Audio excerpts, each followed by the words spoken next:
And then after I introduce them, Rich, you can give them deeper. Well, hello, everybody, and welcome to OpenShift Commons. It's Monday post-Thanksgiving, so everybody's back and rested.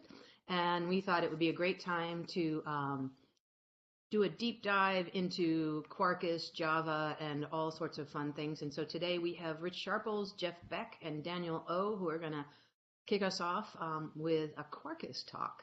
So I'm going to let Rich introduce everybody a little bit deeper and tell us what we're going to do, and we'll have Q&A at the end after everybody gives their spiel and demos, and I'm really looking forward to this. So thank you, everybody, for coming. Okay, thanks, Dan. So my name's Rich Sharples. I'm with Jeff and Daniel here.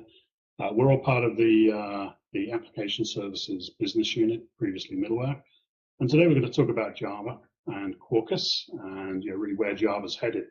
I will start off talking about some of the kind of market forces and the reason for Quarkus, and then Jeff's going to talk specifically about the benefits of Quarkus on OpenShift and what's in the latest version of Quarkus, and Daniel will do a demo, which will be pretty exciting. So stick around for that. And then we'll follow up with Q&A, and we'll be here to take your questions. So without further ado, let's jump into the next.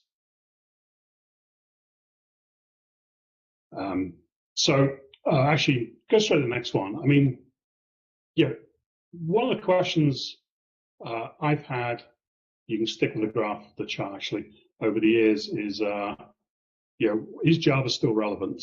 And my answer for the last 20 plus years has been, yeah, it's still highly relevant. It's really the dominant language used in the enterprise, whether you're a bank or an airline, building complex distributed transactional systems. In all likelihood, you're using Java for all or some of that. It's been one of the most popular languages in the industry for the last 20 plus years, according to TOB. In fact, this month was the first time Java had dropped out of the top two.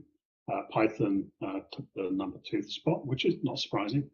Python is going through a real renaissance right now with AI and ML. There are something like between 7 and 12 million Java developers out of the 24 plus million professional developers worldwide. So a big chunk of existing developers use Java as their primary or secondary language. Adopt OpenJDK, which is the place where most people download Java, gets about 100,000 downloads every single day, and it just hit the 200 million download mark after a year or so. So Java is still very interesting. It may be quite old. It's 25 years old. I think Python is a little older. But languages tend to stick around for a long time. When you have a couple of trillion lines of code in Java or COBOL or C or C++, that sticks around for a long, long time. People who have a big investment in skills and systems and technologies on a particular language or platform creates a huge amount of momentum. So what I'd say is Java's likely going to be very relevant for the next decade and will likely be around for another 20, 30 years. Next slide, please. Now, Java was not designed for the systems that we build today. It was designed to run on big machines, big Sun, Fire, E10Ks with hundreds of CPUs, hundreds of gigabytes of RAM. And it was really designed for big throughput systems. Irrespective of the amount of memory that would be used, it would just use all of the resources on a system. Designed for these long-running systems that ran banks and airlines, and it had rich dynamic behavior. So if you needed to load a new application into JBoss or into WebSphere, you can load a new version of the application, change classes dynamically. So lots of really, really clever stuff. That was really the environment for which Java was not originally designed. It was actually designed for small devices, but that's where it really found its footprint in the 90s and 2000s. Now, when we look at systems today, we solve the throughput by scaling out, and we typically do that by scaling out containers managed by Kubernetes. That seems to become rapidly becoming the de facto standard for modern systems. These systems are ephemeral and immutable. When we want to upgrade a software component, we just blow the whole container away and replace it with a new updated one. When I'm running as a function, my code may run once and then it's gone. I have no opportunities for doing some of the very, very cool profile and optimization that Java was designed for. And in these new systems, footprint, memory footprint, when we're talking decomposing existing applications into tens or hundreds of microservices, memory overhead matters. The overhead of the JVM really does matter. And startup performance matters as well. If I'm bringing applications or functions into being just to serve a single request. So very, very different design center today, for which Java was never really designed for. So next slide, please. And when we look at people building applications in container platforms, it's pretty clear that you can get much higher density with something like Golang or Node.js. While they may be not as good for some things, in terms of their efficiency and agility, they do have an advantage. So next slide, when you survey something like next slide, please. If you survey something like the New Relic's Amazon Lambda stats, Java was pretty late to the party there. Node.js for the longest time was really the primary language runtime for Lambda, followed by Python. And even now, it still lags because these languages are just much more efficient at running in those environments. So Quarkus is really designed to solve this problem. How do we make Java great again in these new environments? The next slide, please. So what we focus on is cloud-native architectures, running in containers, running in Kubernetes, running in those Kubernetes managed systems for developing microservices or functions or serverless applications. That's really the focus of Quarkus. If you're writing large, monolithic, long-running applications, something like JBoss EAP is likely a much better option for you. So Quarkus is focused on cloud-native microservices and serverless. Next slide, please. So just kind of talk through some of the main benefits of Quarkus. We've talked a lot about the performance and the scalability, but what we found is that while people initially come to Quarkus for the footprint and the performance and the startup time, what they actually stay for is the developer productivity. When you're developing in a serverless, connected, or a Kubernetes environment, Quarkus really does have a very, very nice developer experience, especially for that inner loop development where I'm deploying and testing and changing pretty quickly and not having to go through a full kind of build and redeploy. So very, very convenient for developers, and that's important because developers are still one of the largest costs of any software project. Next slide, please. The next benefit is really around the memory footprint. So Quarkus can run in a couple of different modes. You can run in a traditional JVM, OpenJDK, for example. So you can still get some of the benefits of hotspot, kind of performance profiling and long-term improvements in execution. Or you can run compile down and native using, say, GraalVM. So just a comparison of the resident set size memory, that's the true memory as you're running, of a traditional cloud native stack on the right-hand side. If you run if you quarkify your application and run within JVM, you're down to about half. And then, if you compile to native as well, the memory footprint is significantly reduced. So when you're running hundreds of microservices, this really does add up. The next slide, please.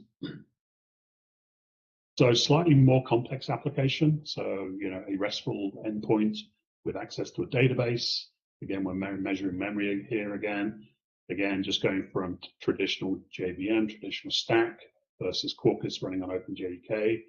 We're not quite half the size, but still a significant reduction there.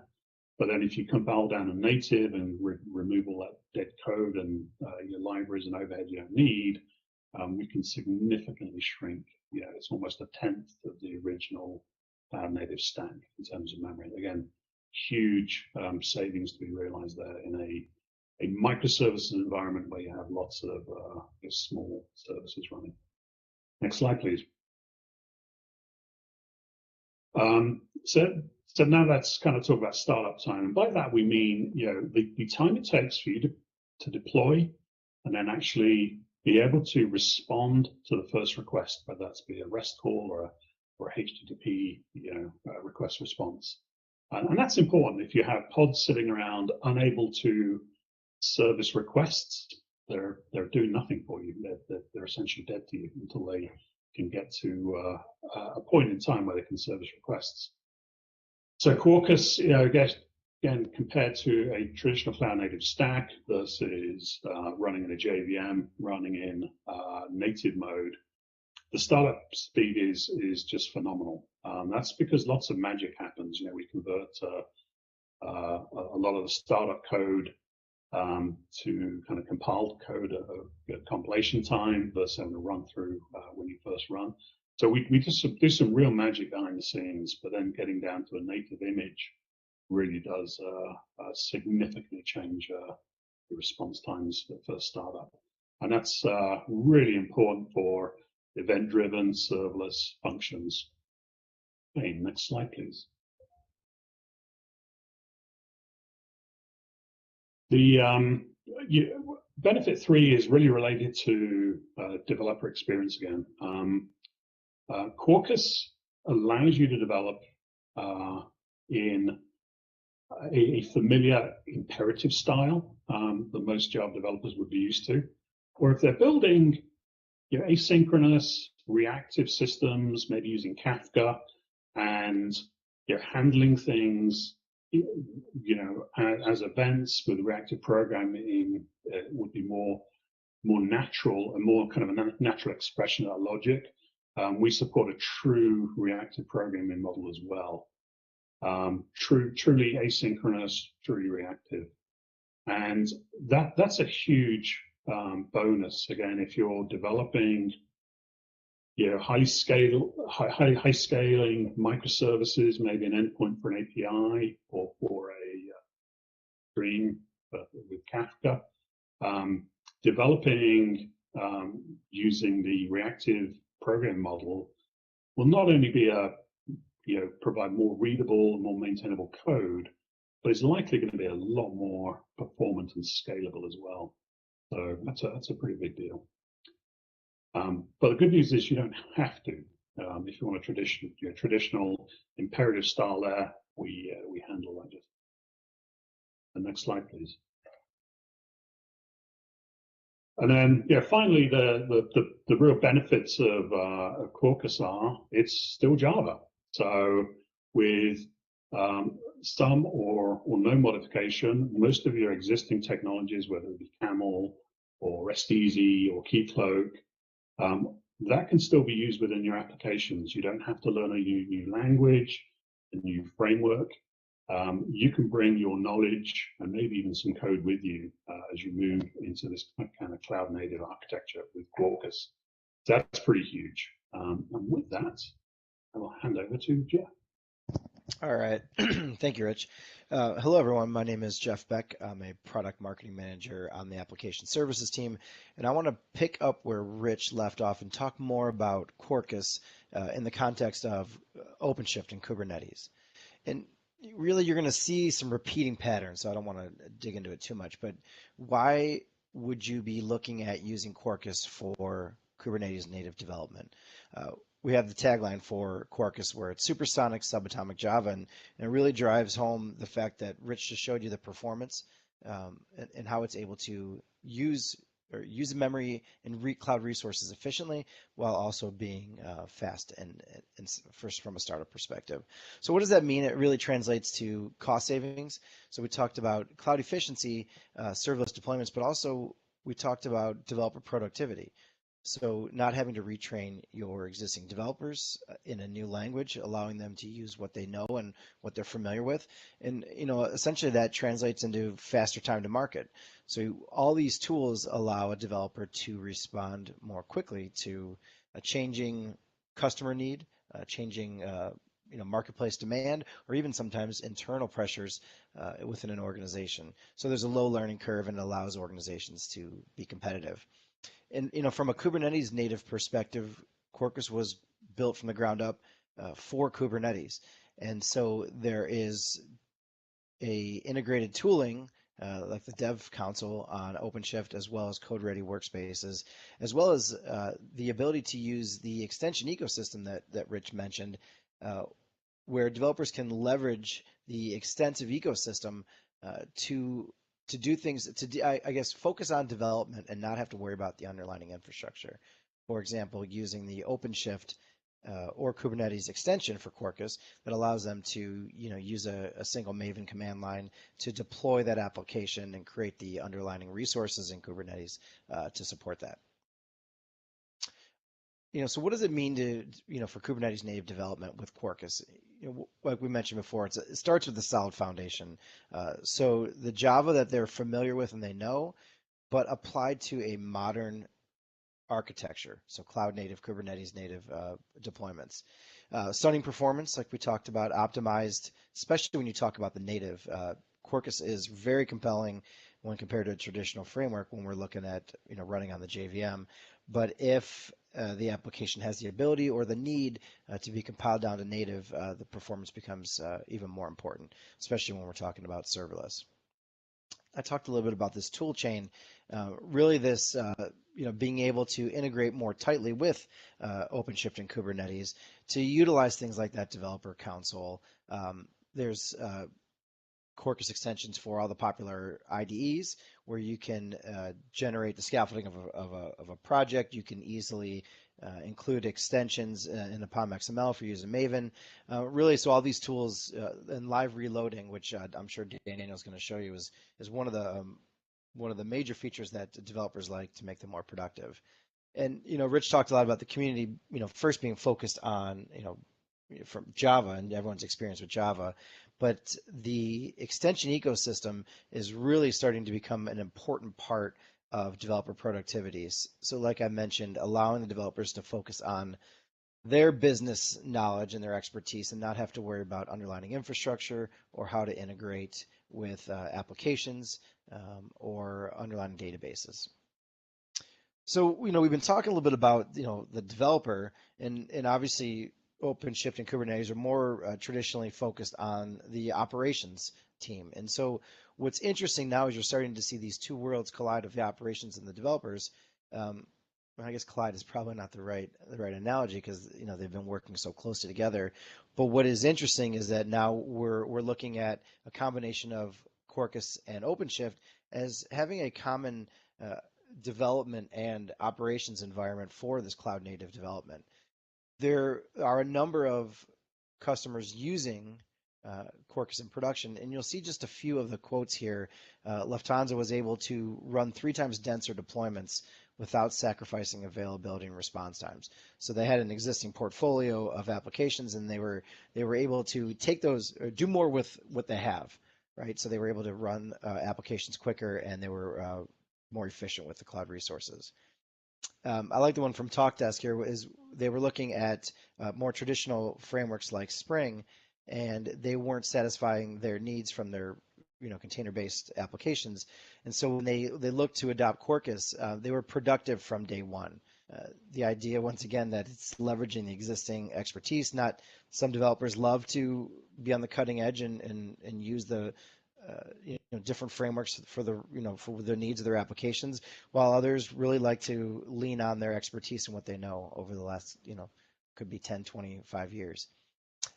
We also we talked a lot about performance. So where traditional frameworks may not be suited for modern cloud native architectures, Quarkus really delivers on that front. So when and when and why do we use Quarkus?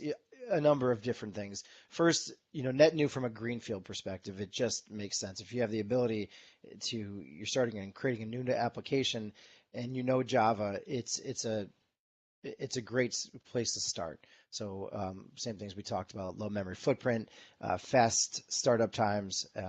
So creating microservices using Quarkus is a great option. If you're looking at how to modernize existing Java applications, so this world of taking a monolith and turning it into either microservices or bolting on functionality, Quarkus is another great choice from that perspective. We've talked about serverless, so scaling up or down in an extremely fast manner, and to Rich's point, being able to not only just scale up and scale down, but to be able to handle a transaction or a process immediately is a great use case for Quarkus. And then, as we mentioned, we're really trying to focus on being able to support event-driven architectures. So these asynchronous reactive event loops that make it easy to create these reactive applications. So just a few links here or some names here to talk about who's using Quarkus in production. There is on the Quarkus.io website, there's a section specifically geared towards customer success stories. And these are really interesting to read because they come from a bunch of different perspectives. Some are business driven, some are technology driven, and it's really interesting to see how these users, how do they find out about Quarkus, and what is a real experience? A lot of stuff around folks that are using traditional frameworks like Spring, when they were evaluating, our Spring applications aren't performant in this new containerized Kubernetes or OpenShift world. We're looking at moving to Node.js or Go, and that we were thinking about how do we retrain everyone. When Quarkus came along, we saw that it was an ability to use our existing Java skills. So I really encourage you, if you're interested, take a look at some of those success stories. They're very interesting to look at individual customers. I wanted to talk lastly about I guess the great trifecta of reasons to start developing or continue developing your Java applications on OpenShift and Kubernetes. So you've got, on the one side, you've got the proven leader in Java with our experience from a Red Hat perspective. And then we've got this de facto standard for containerized solutions and microservices with Kubernetes. And now you've got this growing community with Quarkus. Quarkus was introduced, I guess it's going to be going on almost 2 years starting next year in January or February, and it has grown exponentially with a large number of contributors, this extension ecosystem that I was talking about, quick cadence for release, and it's really amazing to see how quickly it has evolved. So when you look at these three things, I don't know if certain people are risk averse or not risk averse, but these three things tell me that you've got a proven leader, a proven platform, and a proven community. That's it makes it less risky to start taking a look at it, especially from a production workload perspective. So that's just kind of a little bit more background on why you'd use and how you'd use Quarkus on OpenShift. I wanted to talk a little bit specifically about the Red Hat build of Quarkus release. So what's new in this release versus 1.3? So 1.3 was developed or launched in it was about April of 2020, and in October timeframe we released 1.7. So you'll notice these numbers 1.3 and 1.7. They are directly tied to the community project build number. So to eliminate confusion. So if you're looking at the Red Hat build of Quarkus, obviously it's based on the Quarkus community build of 1.7, and that was purposely done so there's some consistency there, not trying to figure out supported features and functions. So with 1.7, which was released in October, there's a couple of things that really stand out. And first and foremost, it's the native compilation with Mandrill.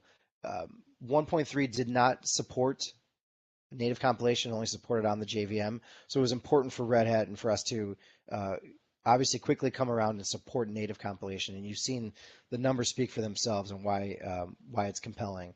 So that was one of the major features. Another one is Spring compatibility. So Quarkus has and continues to have support for Spring developers. There are a lot of Spring developers who are looking to move to Quarkus, and so it just makes sense that we have this compatibility layer that allows that transition to be a little more seamless. So with 1.7, we've got config, cache, and scheduling, I believe, library supported. So that's in addition to data, web. I can't remember them all off the top of my head now. I'll have to take a look. But the point is that it's really helping Spring developers transition into Quarkus. And there's some additional tooling as well for serverless. So being able to serverless eventing, where it allows you to easily deploy your applications onto OpenShift using an extension. There's a couple of things that were in tech preview. One is the Qt templating engine, as well as continuing to support this reactive programming with support for MySQL and DB2. And then supporting new certifications, including OpenShift 4.5, and like we mentioned, also supporting serverless serving with eventing soon to follow. So that's be on the lookout over the next quarter or two for supporting eventing as well. And then continued integration with other Red Hat products like DataGrid and SSO. And I guess most importantly, also extending now the lifecycle support now to March 2021. You probably noticed that we said native compilation with Mandrill. And so with native compilation, so why is native compilation support? We mentioned this, the low memory consumption, the lower CPU usage, and that it starts and is able to process transactions in milliseconds. So sorry about that. Up until this point in version 1.3, we were or what was included was GraalVM. So with 1.7 now, what we're doing is we're actually leveraging Mandrill to support the native compilation. So Mandrill is a downstream distribution of GraalVM. So it's a direct downstream of Graal. So Graal is a large open source project that has a number of contributors and a number of different features and functions. And so Red Hat determined that it was easier to support a downstream distribution of it to support customers, make sure it's secure, and then be able to productize the version. So Mandrill offers the same features and capabilities that Graal has, including things like debugging and monitoring. It's based completely on OpenJDK. So GraalVM has been forked and is often updated and changed. Mandrill is based completely on OpenJDK. And this is important because we want to make sure that there is no need to pay Oracle for a subscription for GraalVM. There's a different licensing available for GraalVM, but this just makes it cleaner for us to be able to make sure that you don't have any additional support costs for GraalVM. And one last thing I want to leave you with is, how do I get started? There's a couple of great ways to get started. You can use the IDE extensions, and there's also code.quarkus.com and code.quarkus.redhat.com, which is very similar to the Spring initializers, where it allows you to choose the extensions you want, deploy an application, the basic framework of an application, a hello world. The minor differences between code.quarkus and code.quarkus.redhat is that the Red Hat version makes it easy to see which extensions are supported versus tech preview and unsupported. So if you're interested in getting started, we recommend there. That's a great place to start. And with that, let's stop talking. Let's actually see some demos. Daniel, do you want to take it from here? Thank you, Jeff. Yeah, let me share my screen first.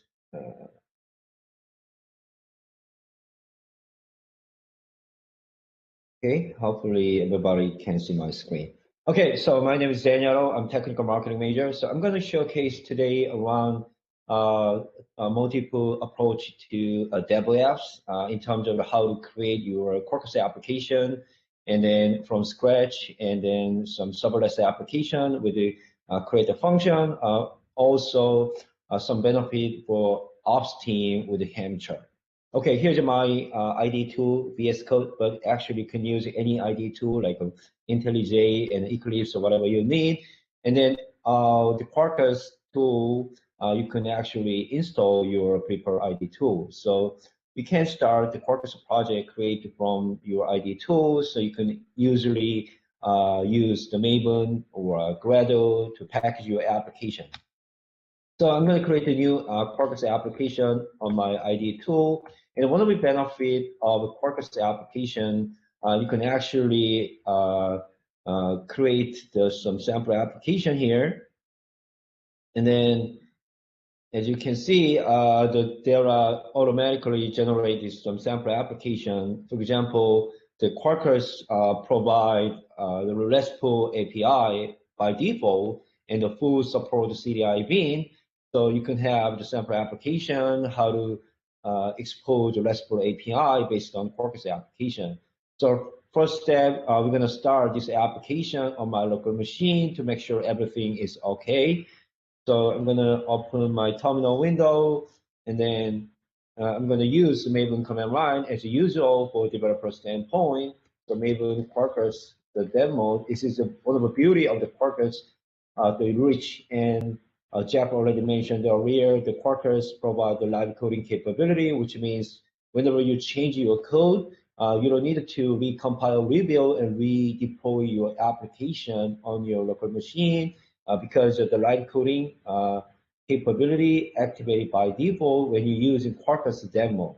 So what exactly that means for developer? So let's go to open new web browser and go to localhost 8080. And then go to rest easy hello. So we have a return and hello.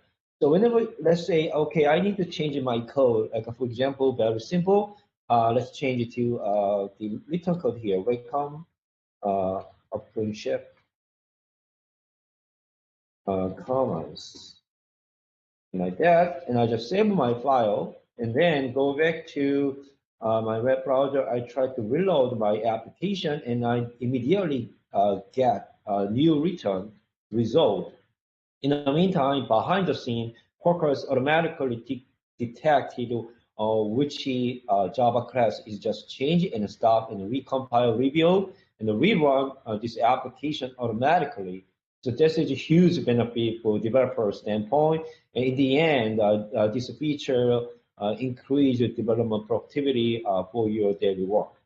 And then I'm going to stop dev mode here, and then I'm going to package this application before I deploy this application into Kubernetes cluster. So I'm going to use the OpenShift container platform built on Kubernetes for today's demo. So in order to do that, I'm going to clean and package this application, and I'm going to skip unit test because I changed the written code. After this packaging application, you've got the runnable thin jar as array, so you can run that application using Java command line.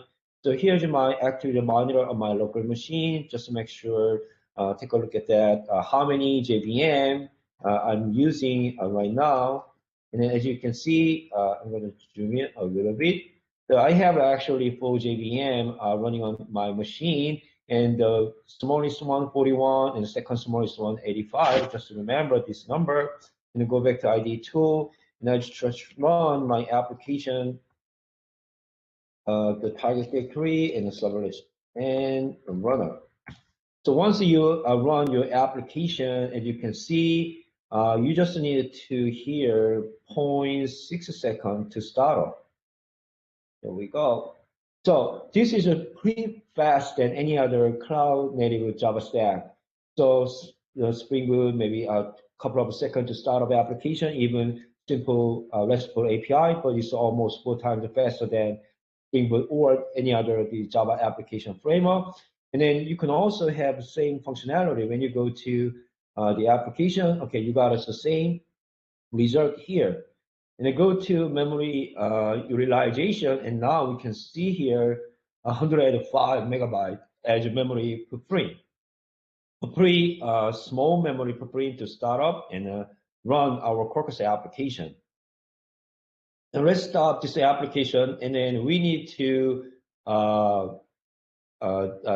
package this application. Just for that, we just need to change this application to serverless function, because a lot of customer and a lot of enterprise company are considering how to evolve existing microservices application to serverless or function, because the memory footprint and the resource consumption is a really big concern to use cloud infrastructure, specifically after COVID-19. The memory footprint or resource management is a critical issue for every single company.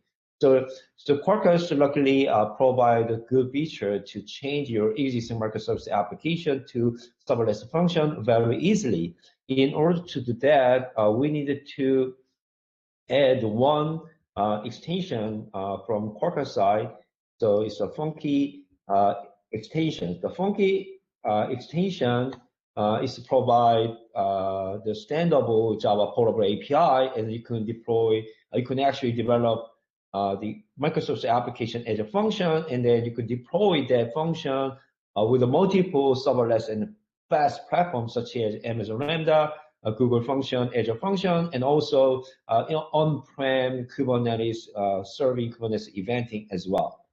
So once I added the Quarkus funky extension, and I just need to use that func annotation here instead of the existing request response annotation like a get and post method. So I just add funky annotation here, and then let's try it one more time. Func annotation here. Now this and I just needed to delete unnecessary packaging. As you can see, I even tried to change this Microsoft application to simple function, but the less code and pretty simple. And then I need to make sure the function name here, like a Quarkus, and a func and export name and hello. So because the function name by default is the same name of your method name, like a hello, but if you can actually specify specific function name with the, for example, like a serverless, and then you could change that like a serverless. So this is the way how to change your existing Microsoft application to function. Now we're gonna package this application with the native compilation that Jeff already mentioned here. The one of the huge benefit of a Quarkus application, specifically serverless application runtime. So in order to that, I'm gonna using the same Maven command line here, Maven clean, package. I'm gonna skip the unit test here, and then I needed to use the native profile to packaging this application. So it takes a little bit longer than usual Maven packaging, because in the meantime, we created thin jar just like we Maven packaging previously, and then we need to package one more time as executable file using based on native compilation. Well, with the, when you use the Rehab build of the Quarkus, we're going to use the native Mandrill builder to build this application as an executable file. It takes a little bit a few minutes to complete create an executable file. So in the meantime, let's take a look at that, my OpenShift cluster. So here is my OpenShift cluster, as you can see. So here is a new project, serverless demo, and then there is no resource here because I don't try to deploy any application at this moment. And go back to my ID tool, it's almost there. And once we're done, we can deploy this application to OpenShift container platform using the Quarkus OpenShift extension. This is one of the benefits of the Quarkus. You can actually deploy Quarkus application from local machine to OpenShift container platform remotely. Okay, it's just done. And then when you go to target gateway, you can see here is a runnable executable file. So how do you execute this runnable file? You don't need to Java command line any longer. Just run that file, just like executable, like Go, Python, etc. So serverless and run it. And now we just need to 17 milliseconds to start up this application. Exactly the same functionality, but previously we just needed 0.6 seconds to start up this Quarkus application. But now we have just 17 milliseconds to start up. It's a huge impact your response time, and also when you go to memory footprint here. So previously we have 110 megabyte as memory footprint. Let's take a look at the new here. So here is 7.2 megabyte. It's almost 25 less than memory footprint previously the thin jar application. And then I'll go to local environment and I'll try to reload, and then we just change the endpoint like a serverless. And that's easy. Okay, we got the same welcome OpenShift comments. So the same application features and functionality, but the developer can choose the two different packaging technology with the hotspot on OpenJDK, but also they have native compilation. So it depends on what kind of workload you need to deal with on Kubernetes cluster. So now I'm going to start native compilation, and then in order to deploy OpenShift container platform, I need to add a few configuration here. So let's try to deploy this application using Maven command line, Maven clean, the packaging, and I'm going to skip unit tests one more time, and just it. And then behind the scene, we did this. I just forgot one more thing. I just needed to add one extension like OpenShift. So Quarkus OpenShift extension allows you to deploy your Quarkus application to OpenShift container platform. And actually, I needed to make sure where am I in my project serverless demo, and then I just try to Maven package it one more time.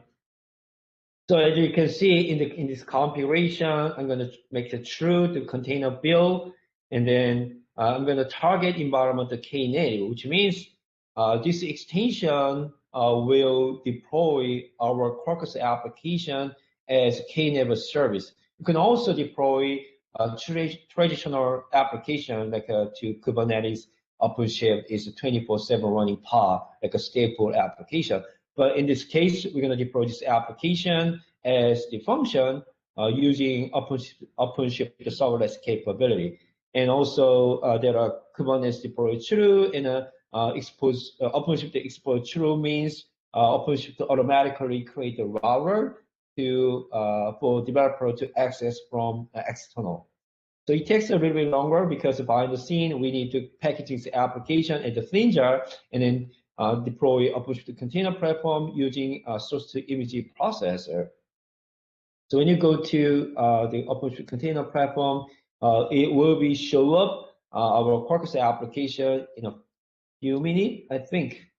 And in the meantime, maybe we can try to another different way to create the function very quickly and then easily. Okay, we just done and go back to here. Now we gotta have a new Quarkus application as serverless, and then go to view role, and you can find the application running in JVM. So actually, when you add more another configuration, if you want to deploy this application as the native compilation, like we can use it to add a native compilation build true, and then using native imaging like a Mandrel, the Jeff mentioned earlier. And then once again, you could deploy this application using Maven command line you have native application rather than JVM, but it takes a little bit longer than the usual case. So I'm going to skip that thing in this demo. And once you have this application and you go to URL, and then you have a landing page, and then serverless, and then you got the same result here. So this application, serverless application, will be scaled down to 0, maybe next 30 seconds, because that is a default configuration time to scale to 0 in the Kubernetes Knative service. And after that, when you invoke this application using RESTful API, just like we did in the web browser, and this application will be scaled up automatically in a few seconds, just like a serverless behavior. Okay, so this is the way how to get started and how to develop your Quarkus application from scratch. But sometimes you don't need to go through every single detail about this application. So I'm going to show you another cool thing here. So the Knative service command line, create KN stuff, but we're going to add a new feature in REST OpenShift 4.6 with the OpenShift serverless operator 1.11 version. It's still that preview, but it's pretty interesting for many developers to create the function project. For example, KN func, and so let's try to change the project first here.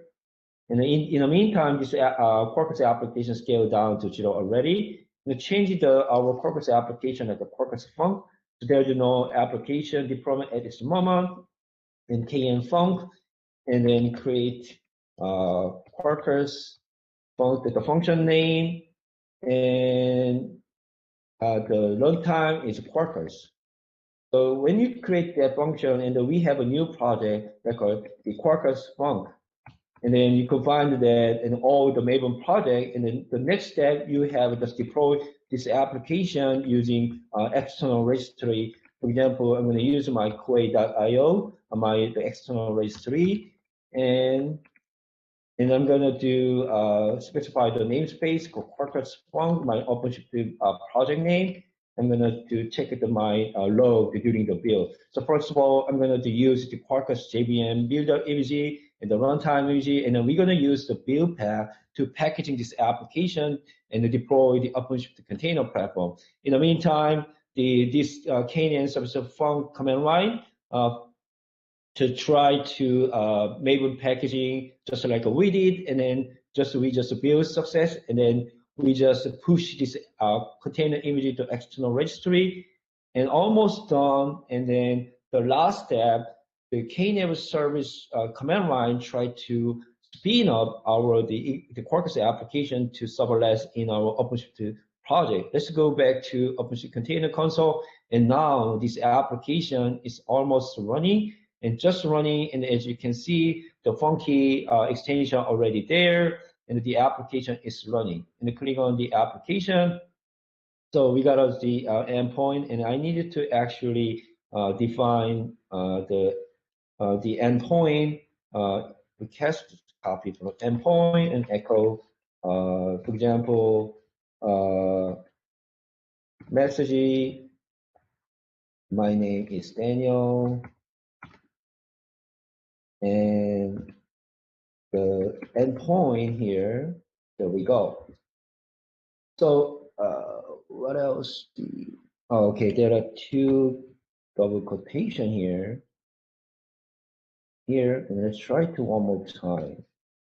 Okay, we got the result here, and this application will be scaled down to automatically, so just like a serverless behavior. So I have a showcase already two different approaches for dev apps. I mean, more focused on application side, because we have already huge, awesome infrastructure like a Kubernetes OpenShift container platform will manage your application runtime. So this is a totally different way to approach Quarkus application development for serverless and function. I'm going to showcase one more thing. It's very real quick. So luckily, the REST OpenShift container platform provide some Helm chart. So this is another way to how to manage your Quarkus application with the Helm chart, maybe really more interesting from ops people rather than developer. But because the OpenShift container platform and Quarkus can handle dev and ops as well. So go to add. You can actually add a lot of things from here, developer console, and then click on Helm chart and then find the Quarkus. So there are one Quarkus Helm chart. You can install Quarkus Helm chart immediately, and then I'm gonna add a simple the build application from one of my Git repository actually, and then just install this application. There are some missing things. Okay. Oh yeah, maybe this already Helm chart. Okay, so this existing Helm chart, I uninstall, and then go back to add and Helm chart, and then Quarkus, and install Helm chart, and then install. And you have already the Quarkus application. In the meantime, when you click on the below, so first step, we're gonna clone the external Git repository, will implement Quarkus application and download, and then packaging, build, and then deploy the OpenShift container platform. It's very easy. And once you install this Quarkus application, you can change the Git source code or deployment config or some condition or build or some security stuff. And then you can also define all specification on Helm chart, which means that Helm chart allows you manage your Quarkus application, upgrade, update, or some patching, etc. To go to topology view, it takes a couple of seconds, and then go to here. So in the meantime, you could can find the image pool backup, because when you the build is complete, you can still see that thing. When you go to Helm chart release node, this is the notification. So maybe you can find the error image pull or image pull back off until your build is complete. So go to here, and then go to build learning, and then it's almost done. It takes a little bit longer because it's the download necessary Maven packaging. So in the meantime, let's go check it out. The Quarkus, the Funk application here. Then go to topology view. Okay, this is already scaled down to 0. So let's try to call one more time with a different messaging value. So my friend name, yeah, Beck. And then we try to call. And then in the meantime, the Quarkus application automatically start up, just like a serverless behavior. And then it takes just a few seconds to start up. If you use Quarkus native compilation, it's pretty much fast to start up, maybe just 1 second to start up, and then go back to our command line, and you got the correct result. So this is a really cool thing to design serverless function with the Quarkus application, with the JVM, but also native compilation stuff. Okay, so go to Quarkus 10. And then this application almost done. We are running over time, so just to wrap up. Okay, just done. And then go to run application. Just make sure the Quarkus application is running. Go to view log, and the application is up just now. And then go back to louder. And now we have the CI/LUD and application. As you can see, this application based on the Red Hat build or Quarkus, the latest version 1.7.5, and then here is just a simple CRUD web UI. You can create any application, the task, like I'm gonna create a demo, and then maybe write a blog, and actually you can go and then delete the application. So what do we run today from this demo? You can actually start the Quarkus application development and manage it from local environment to deploy the application as a serverless, but also traditional Microsoft application from scratch or using KN Funk CLI command line. But also you can use the Helm chart for more operation team perspective to manage your Quarkus application. So that's all I have. I'm going to hand it over back to Jeff. All right. Thank you, Daniel. We're gonna finish off here with just some additional resources. So as you are, sorry about that, one second. If you want to hear more about what we've talked about, there's a number of places you can go. We typically suggest people go to Quarkus.io, where you've got information on how to start developing applications, all the guides and extensions, blogs about some of the customer stories we talked about. So that's always a great place to go. There's also an interesting IDC report, lab validation report that was done recently that compares Spring in a number of lab validation study scenarios compared to traditional Java frameworks. So that's a great asset there. RedHat.com has a bunch of information on Quarkus as well, and then developers.redhat.com has some interactive tutorials and those types of things. So those are great places to start. So it looks like there was a couple questions that came in. One question was, which Red Hat SKUs contain support for Quarkus? And there was a recent announcement 2 weeks ago now, I believe, that Quarkus is now fully supported on existing OpenShift SKUs. So Quarkus is now included, support is now included, as well as where it was traditionally in the middleware and the runtime SKUs as well. So it's now available in all three of those locations from a SKU perspective. And there was another question around, we talked a lot about serverless, and so there was a question around a Funky. So Funky is a extension on the community side that allows you to create a portable API for serverless applications, whether you're deploying on Amazon Lambda or Azure Functions or OpenShift Knative. And so there's a lot of excitement and energy around this Funky extension. So it is supported via the community. The Funky extension will most likely, hopefully, be supported in the next version of the Red Hat build of Quarkus, but at this point it is a community-supported extension. Daniel, anything you want to add to that? I don't know if my Funky description was great. Yeah, that's good enough. And just one more thing, and from a more developer standpoint, and you don't need to change any application code itself when you deploy the same Funky application to multiple serverless platform. Just you need to add some specific configuration on your application profile, and then you can deploy the same application to serverless platform like Amazon, Amazon Lambda to Microsoft and Google and OpenShift serverless. This is a huge benefit. It's a portable function API. We're running out of time, but there was one other question I thought was really interesting. It came from a user that was saying that they only have about less than 5 services. So would they recommend using Quarkus, and in which mode would they recommend it? And looks like Rich Sharples was adding some information around. It's obviously tough to tell based upon what those services are doing, but in general, like we talked about before, the performance and efficiencies you gain are the same whether it's 5 services or 500 services. The best part is if you are an existing Java developer, the learning curve is little to none. If you're a Spring Boot developer, we've got the Spring compatibility layer. So really, there is no right number of microservices to start using Quarkus.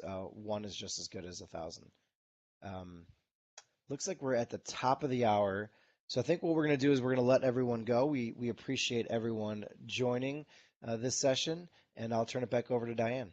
All right. Well, we really appreciate all the 3 of you joining us today for the tour de force. Lovely demo, Daniel. Thank you very, very much.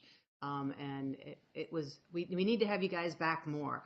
I think this will be an ongoing conversation. And please, if you folks have questions, reach out to them. The Quarkus.io site, the community is just awesome.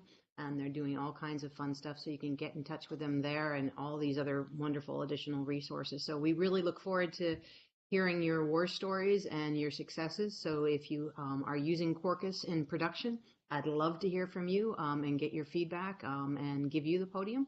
So definitely reach out and tell us what you're doing with Quarkus these days. We're happy to to share the podium and let other people demo cool, neat things. So take care, and thanks, Jeff and Rich and Daniel. Always a pleasure. So looking forward to having you back. Take care, guys. Take care, everyone.